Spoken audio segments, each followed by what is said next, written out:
አብይ አህመድ ፕሬዝዳንት ይሆናል። አሁን በፊታችን ምርጫ ዳንኤል ክብረት ጠቅላይ ሚኒስትር ይሆናል። ሄኖክ ኃይሌ የዳንኤልን ቦታ ይዞ የአብይ አህመድን የማማከር አገልግሎት ይሰጣል። ወንድም ዘመድኩን ቀጥታ ላንተ ነው መልእክት ማስተላልፈው። ተመለስ፣ ንስሐ ግባ። ለምዶ ቀለበቱን ያወለቀው ሄኖክ ቀለበቱን ለምድር ያወለቀው ስቴክ ሚስቱስ እጃቸው የከበረ የክርስቶስን ስጋና ደም ስቀበል የኖርኩት አባቴን እንዲደፍሩኝ ያስገደዷቸው። ይሄ እስካሁን ድረስ ሆኖና ተፈጥሮ ካየነው የአርሲ ኦርቶዶክሳውያን ቤተሰቦቻችን ግፍና መከራ የሚለየው ነው። እያለቀሱ እንዲደፍሯት ይደረጋሉ። ከዚያ ጊዜ የጀመረው የዚች የእህታችን መከራ እንዲህ ነው። ከራሷ ህመም በላይ የሌሎች ኦርቶዶክሳውያን ወገኖች ሞት እንዲህ ሲያስነባት እንሰማታለን። እሳቸው ባቸው እየወረደ እየተቀጠቀጡ ደፈሩኝ።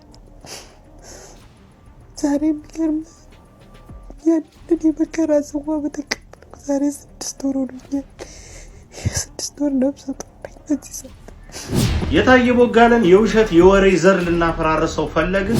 ለምንድን ነው ኦርቶዶክስ መላ ኦሮሚያ ውስጥ የለም ወይ? ጅማ የለም ኦርቶዶክስ? ቦረና የለም? ጉጂጋ የለም? የተለያዩ የኢትዮጵያ ክፍሎች ኦሮሚያ ውስጥ በሰፊ ቁጥር ኦርቶዶክስ የለም? ለምን አይገደልም? ለምን አርሲ ሆነ? ብንሰርቅም ባንሰርቅም እንኳን ክርስቲያኑን መሬት እንኳን ኦርቶዶክስ ሆነ። ሰብስክራይብ ለምንድን ነው የማታደርጉት? አሁን አድርጉ። ለምንድን ነው ኦርቶዶክስ መላ ኦሮሚያ ውስጥ የለም ወይ? ጅማ የለም ኦርቶዶክስ? ቦረና የለም? ጉጂጋ የለም? የተለያዩ የኢትዮጵያ ክፍሎች ኦሮሚያ ውስጥ በሰፊ ቁጥር ኦርቶዶክስ የለም? ለምን አይገደልም? ለምን አርሲ ሆነ? አርሲ ውስጥ ኔትወርክ አላቸው።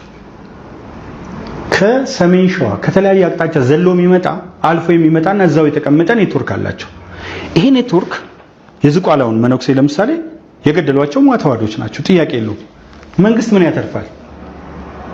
ሰው ጫካ በገባበት ሁኔታ ውስጥ እነዚህ ግድያዎች ፍላጎታቸው ምንድነው? ተጨማሪ ኃይል ጫካ እንዲገባ፣ ኢትዮጵያ እንድትፈርስ። እኔ ሱዳንን፣ ሶማሊያን ማነሳው ኮንጎን ያለ ምክንያት አይደለም። ናይጄሪያን ማነሳው ያለ ምክንያት አይደለም። ዘሆል አፍሪካ እየተበጠበጠ ነው። ማናቸው ከዚህ በስተጀርባ ያሉት? እውነት የመንግስት ፍላጎት ቢሆን ስሩአውት ኦሮሚያ ብጥብጥ መፈጠር አይችልም? አርሲ አንድ ቦታ ላይ ብቻ አንድ ኢንሲደንት ብቻ ለምን ተፈጠረ? እንደምንም ብለው ስስ ብልት ፈልገው ሰፊ ቅዳቅደው ዝቋላ አንድ መነኩሴ ይገደሉ። ከዛ ለቅሶ ምንድነው? ቤት ሀገር ነው። አንድ መነኩሴ ምኒልክ ተነሱ፣ ኃይለ ሥላሴ ተነሱ፣ በላይ ዘለቀ ተነሳ። በላይ ዘለቀ እኮ ለኢትዮጵያ ነው፣ ለአንድ ብሔረሰብ አልተዋጋም። ኃይለ ሥላሴ ኢትዮጵያን ነው የመሩት። ግን ከዚህ በስተጀርባ ያለው ፍላጎትና ምኞት ምንድነው የሚለውን ነገር ታያለ። አያለው እኔ ግን ማን እንደሆነ ደግሞ አውቃለሁ። ለምን ከነዚህ ግድያዎች መንግስት ሺህ ይጎዳል፣ እነሱ ግን ሺህ ያተርፋሉ። በቲክቶካቸው፣ በዩቲዩባቸው፣ በሚዲያቸው ያተርፋሉ። እዚህ ላይ ግን አቶ ታዬ ንጹሃን ቢሞት እየቀደሰ የሚሞት ሰው በዚህ በፖለቲካ ሴራ የነዚህ የንጹሃን እናት የሚቃጠሉት የነሱስ ደም አይጭሁም? እንደው በግፍ ይሄ ተንኮል ፈጣሪስ ለፍርድ አይነሳም? እንደው በማናውቀው መልኩ ይሄን እንደው እንደ ሰው ስናወራ እንደው ይቅርታ አድርግልኝና ይሄ ቡድን ፋኖ የሚባለው ጠላት መሆኑን ለአማራ ሕዝብ የምትመለከተው አንደኛ ትምህርት ቤት ዘጋ እኮ በይፋ ራሱ ተናግሮ፣ እኛ ስንፈቅድ ነው የምትማሩት፣ 2017 ስለምንገባ አትናጌቶች ናቸው። አንደኛው ነገር ይሄ ብቻ አይደለም። የአብነት ተማሪዎች ይረሸኑ እኮ፣ ሐኪሞች ይረሸኑ፣ መምህራን ይረሸኑ። አሁን ገና ፋኖ ቢገባ ጠቅላላ ተካቶ ቢገባ የሰሩትን ወንጀልና ሚስጥር አሁን እኮ እየፈራ ነው፣ ለደህንነቱ ጭምር።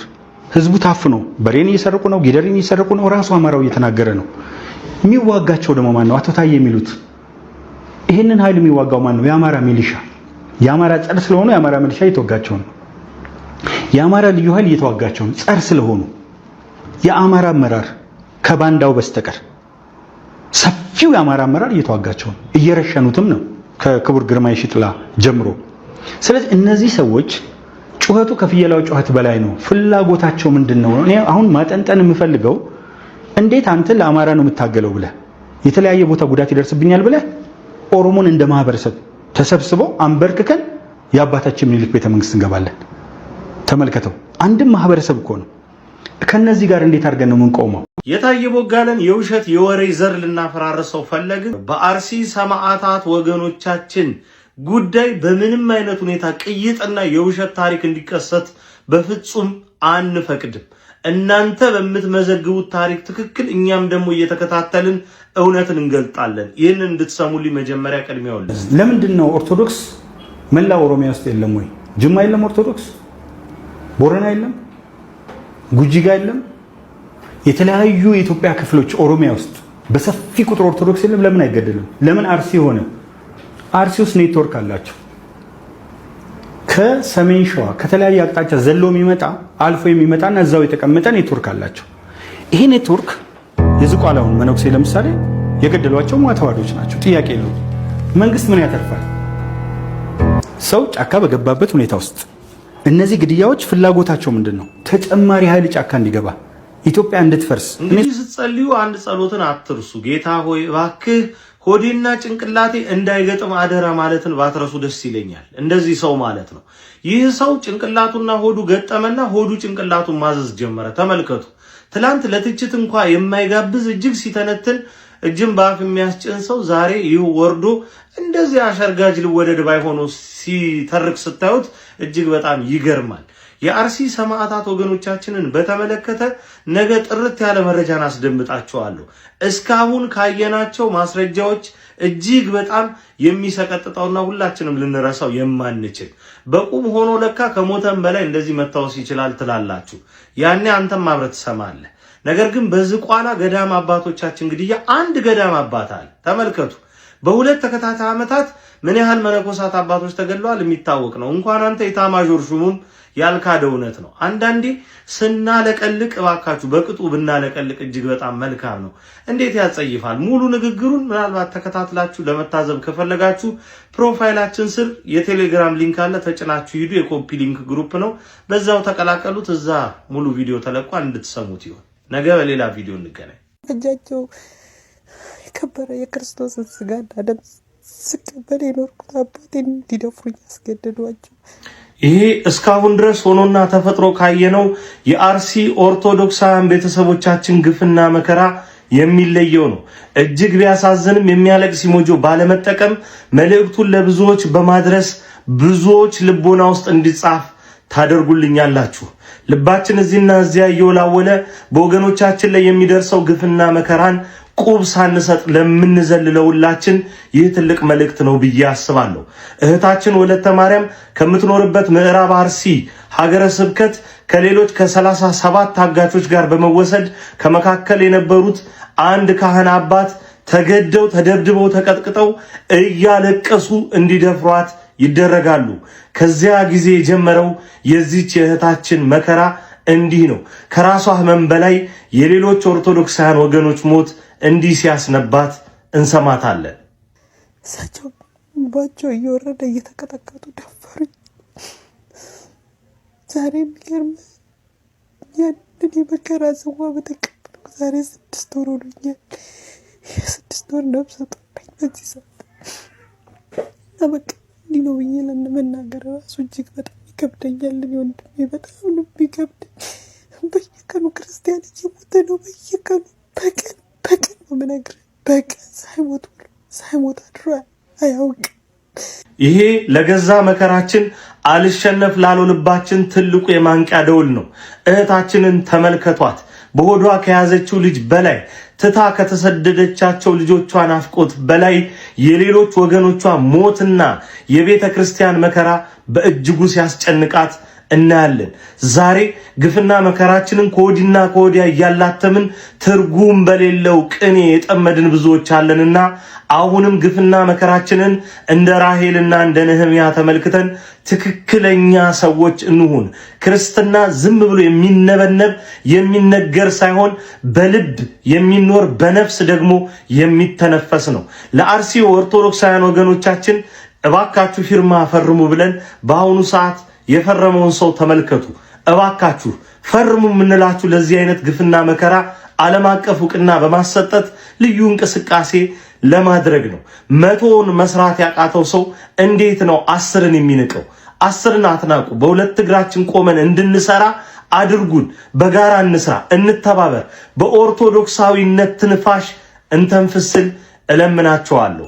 እባካችሁ ይህንን መልእክት ለብዙዎች ማድረስ እንዳትረሱ። እና ወንድም ዘመድኩን ቀጥታ ላንተ ነው መልእክት ማስተላልፈው። መሪዎችን ማክበር አለብን፣ ክብር መስጠት አለብን። እና ያ ደግሞ መጽሐፍ ቅዱሳዊ ነው።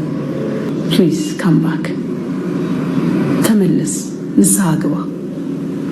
ንስሐ መግባት ማለት መመለስ ማለት ነው። ፕሊዝ በቃ ይሄ የተቃውሞ መንገድ በቃ። ምንድን ነው ሞቲቭህ? ለማን የቆምከው? አሁን ያስከውን መንገድ ይዘህ ሄደህ የምታሳካው ግብ ምንድን ነው? አለ የተሰራ የተጨበጠ ግብ አለ የምትደርስበት። ፕሊዝ አንዳንዴ ነገሮችን መደገፍ መልካም ነው። ለራስህ ጊዜ ውሰድ። እግዚአብሔር ምናልባት መልእክት እየነገረ ሊሆን ይችላል። ሰምተህ ከተመለስክ ታተርፋለህ።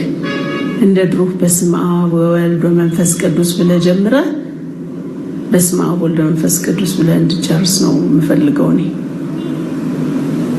እዚህ ጋር ማንሳት ይኖርብኝ አይኖርብኝ አላውቅም። አንድ ጊዜ የሆነ ከጦርነት ጋር ተያይዞ ነው ብቻ እንደዚህ ተቆርጦ የመጣ ቪዲዮ ትዝ ይለኛል። በስመ አብ ብለህ ጀምረህ ከዛ ግንባሩ ምናምን ስትል ኤዲት አድርገው ያቀረቡት ትዝ ይለኛል። እና አይ ቲንክ ክርስቲያን ከሆነ እኔ እንደ አንድ ክርስቲያን ነው የምነግርህ። ሃይማኖት ቀይር አይደለም ምናምን፣ እዛው ኦርቶዶክስ ቤተክርስቲያን ሆነ ወንጌሉን አንሳው በለው። ከዛ በኋላ አንብበው።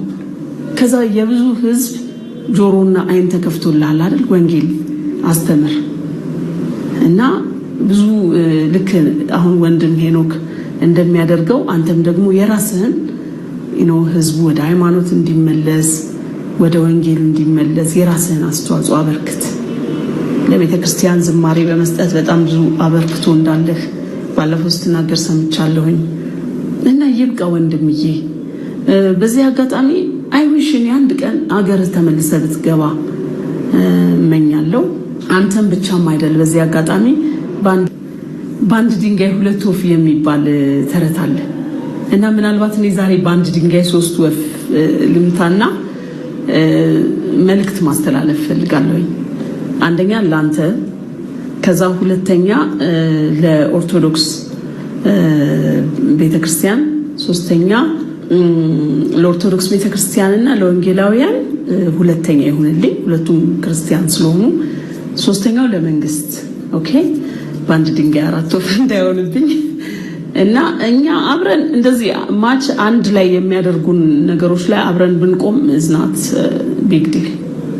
ለመወደድ አይደለም ለማጎብደድ አይደለም እየተናገርኩ ያለሁት። ጀስት ይሄ ደስ የሚል ነው። ሴቶች በቤተ ክርስቲያን ሲሆኑ ጸጉራቸውን ይሸፈኑ የሚል መጽሐፍ ቅዱስ ቃል አለና አለባበሳችን እንደዛ ቢያምር ደስ ይለኛል። አብረን እንደዛ ብንዘምር ደስ ይለኛል። ይሄ የሚያጣላን የሚያለያዩን ነገሮችን ብንጥል ደስ ይለኛል። እና የጌታን ልደት በቃ እንደ ፌስቲቫል በየዓመቱ በጣም ምርጥ አድርገን ብናከብር። አሜሪካን የተደረገውን አይታችኋል አይደል? እንዴት በሚያምር ሁኔታ እንደተከበረ። እዚህ ነው አንቺ ደጋግመሽ እንደ ሄኖክ ኃይሌ ያልሽኝ ማለት ነው። ሄኖክ ኃይሌማ ደግሜ እነግርሻለሁ፣ እንኳን ተናገርሽ። ሄኖክ ኃይሌ የእናንተ ሰው ነው። ሄኖክ ኃይሌ የቫቲካን ቅጥረኛ ነው። ሄኖክ ኃይሌ ማህበረ ቅዱሳንን ውጦ የኢትዮጵያ ቤተክርስቲያንን አንገቷን የቀረው እዚህ ድረስ ውጧታል። ነገ ይባንናሉ፣ ጳጳሳቱ ይባንናሉ፣ ምናምን አጽድቷቸው ታያለሽ። ሄኖክ ኃይሌ የተመደበበት እምቢ ያለው የሰንበት ትምህርት ቤት ማደራጃው ነው። ወጣቶች ስለሆኑ ለገንዘብ ስለማይገዙ በትርፍ ሰዓታቸው ስለሚያገለግሉ የሰንበት ትምህርት ቤቶች ብቻ ናቸው ለሄኖክ አልዋጥ ያሉት። እሱን ለመዋጥ ደግሞ አብይ አህመድ ፕሬዝዳንት ይሆናል። አሁን በፊታችን ምርጫ ዳንኤል ክብረት ደግሞ ጠቅላይ ሚኒስትር ይሆናል። ልክ መለስ ዜናዊ ፕሬዝዳንት እንደነበረ ታምራት ላይኔ ጠቅላይ ሚኒስትር እንደሆነው አብይ አህመድ ፕሬዝዳንት ይሆናል። ዳንኤል ክብረት ጠቅላይ ሚኒስትር ይሆናል።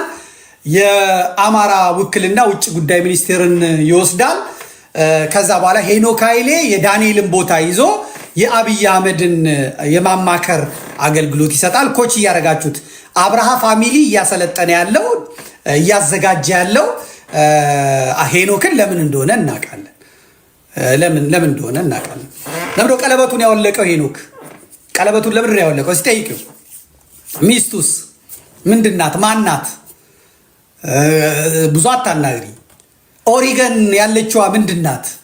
አሜሪካን ኦሪገን ያለችዋ ምንድናት? ኤርትራዊቷ መቀሌ ሀብት ያላት እንደምሰማት እንግዲህ ዘመን መልእክት ለወንድማችን ዘመርኩን አስተላልፋለች። ዘመርኩን እንግዲህ ራሱ መልስ ይጠብቃል። ነገር ግን እዚህ ጋር ማንሳት ፈልገው ነገር እንጠጋገና አንድ ነው እኛና ፕሮቴስታንቶች የሚል ነገር ታነሳለችና እሷ ፕሮቴስታንት ፓስተርም ናት። እንዲያው እኛም የጌታን ልደት እንደ ፌስቲቫል አድርገን ጴንጤዎችም ገብተን አሻሾችን አስረን ምናምን የሚል ነገር ታነሳለች።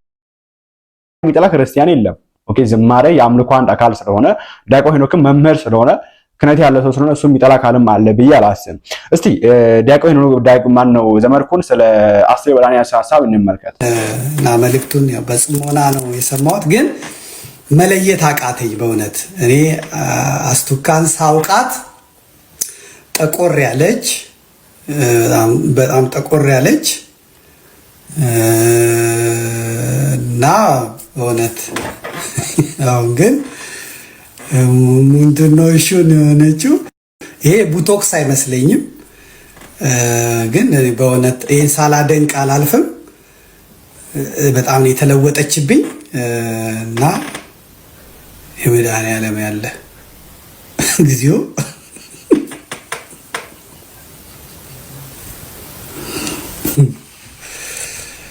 ኢትዮጵያ በቃ በጣም በእውነት ለኑሮ እዚህ ጋር ጠየም ያለች ናት። ግን ኧረ ድሮ ሳቃት በጣም ጠይም ነበረች። እኔ ሳቃት ጠይም ናት። አሁን በጣም ነው ቢጫ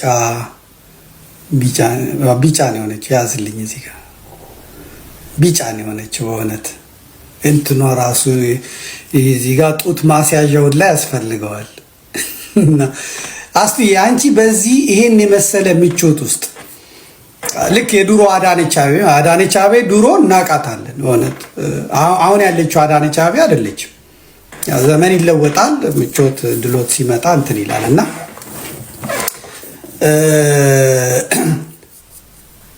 በጣም ነው የገረመኝ። እኔ ከመልእክትሽ ባሻገር ያንቺ የፊዚካል ለውጥ እንግዲህ አሁን ወደዚህ ወደ ጉልበትሽ አካባቢ ወደ ጭንሽ አካባቢ ወደ ቁርጭምጭሚትሽ አላየውም እንጂ ከዚህ በላይ በጣም ፈረንጅ ነሽ። ከዚህ በላይ ፈረንጅ ሆነሻል። ከደረትሽ በታች ይኸው አሁን አዳነችን ተመልከቻ። አዳነች ድሮ ስናቃት እንደዚህ በእውነት ተጫወታችሁ። እውነት እኔ በጣም ነው ግራ የሚገባኝ። የመድኃኒዓለም እኔ እሷ አስቴር ጋር አምጣልኝ። አስቴርን እኔ ማቃት አስቴር ያው እኔ ማቃት በጣም እንትን ያለች ናት። መጀመሪያ በዚህ መነጋገር አለብን ብዬ ነው። አብዛኛውን ኢትዮጵያውያን አሁን ሳይ የጠወለጉ ናቸው። አሁን ከአማራ ክልል ሊመጡትን አይቻለሁ። ትግሬዎቹን እያየዋቸው ነው። ከኦሮሞም አካባቢ የሚመጡትን እያየዋቸው ነው። በደንብ በልተው ውስጥ እንትን እስኪሉ ነው በጣም እንትን ያሉ ናቸው። እኔ አንቺ በጣም ነው የተመቸሽ እና ሌላ ነገር የምታይ አይመስለኝም። አሁን ስመለከትሽ ሌላ ይደፍናል፣ ይሄ ምቾት ይደፍናል እና ደግሞ አካባቢሽን በጣም እንትን ካለ ሌላው እንድታይ አያደርግሽም። የሌላው ሰቆቃ፣ የሌላው ረሃብ፣ የሌላው ምንም አይታይሽም።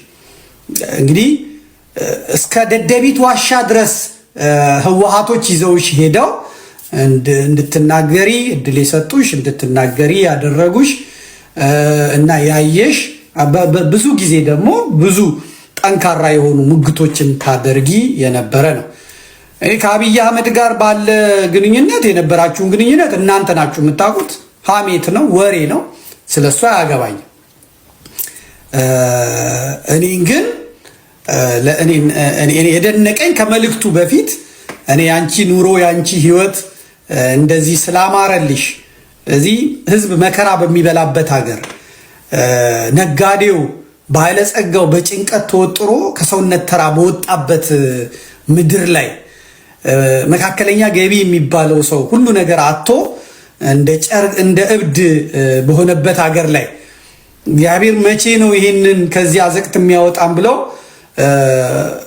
በግልጽም በስውርም በሚናገሩበት እና ኢትዮጵያ ላይ የመጣው መርገምት አሁን የተጫነው ከባድ ነገር እንትን ባላቸው ሰዓት አንቺ እንደዚህ ሁሉ ነገር ተከድኖልሽ እንደዚህ አበባ መስለሽ በእውነት ላንቺ የዘነበ በረከት ላንቺ እንደዚህ የፈሰሰ እኔ እንኳን እዚህ ስራ እንኳን ባይኖረኝ የጀርመን መንግስት እርዳታ አለው ይሰጠኛል፣ በልቻ አድራለሁ።